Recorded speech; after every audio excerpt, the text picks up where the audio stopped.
распространяется мадахиля. То есть по-арабски теперь начали их мадахиля тоже называть, мадхалитами.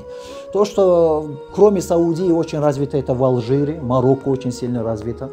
Очень сильно это развито в странах постсоветского пространства, Казахстан, Таджикистан, Татарстане очень сильно развит этот мадхализм, лянатуллахи алейхим, да будут прокляты. پنجمین مرض چی هست؟ قوم پرستی هست. قوم پرستی و نشنالیزم چی هست؟ که بسیاری کسا میگه قوم ما اینمی قسم فیصله کردن. مثلا الله میگه که وقتی قتل شد و فی القصاص حیات. در قصاص چی هست؟ حیات زندگی است. شما قاتل که قتل عمد کرده باید چی کنیم؟ قصاص کنین. یا میگه نه صاحب ما قوم ما اینی قسم میگه. پس اینا ایواز الله قانون کی رو قبول میکنن؟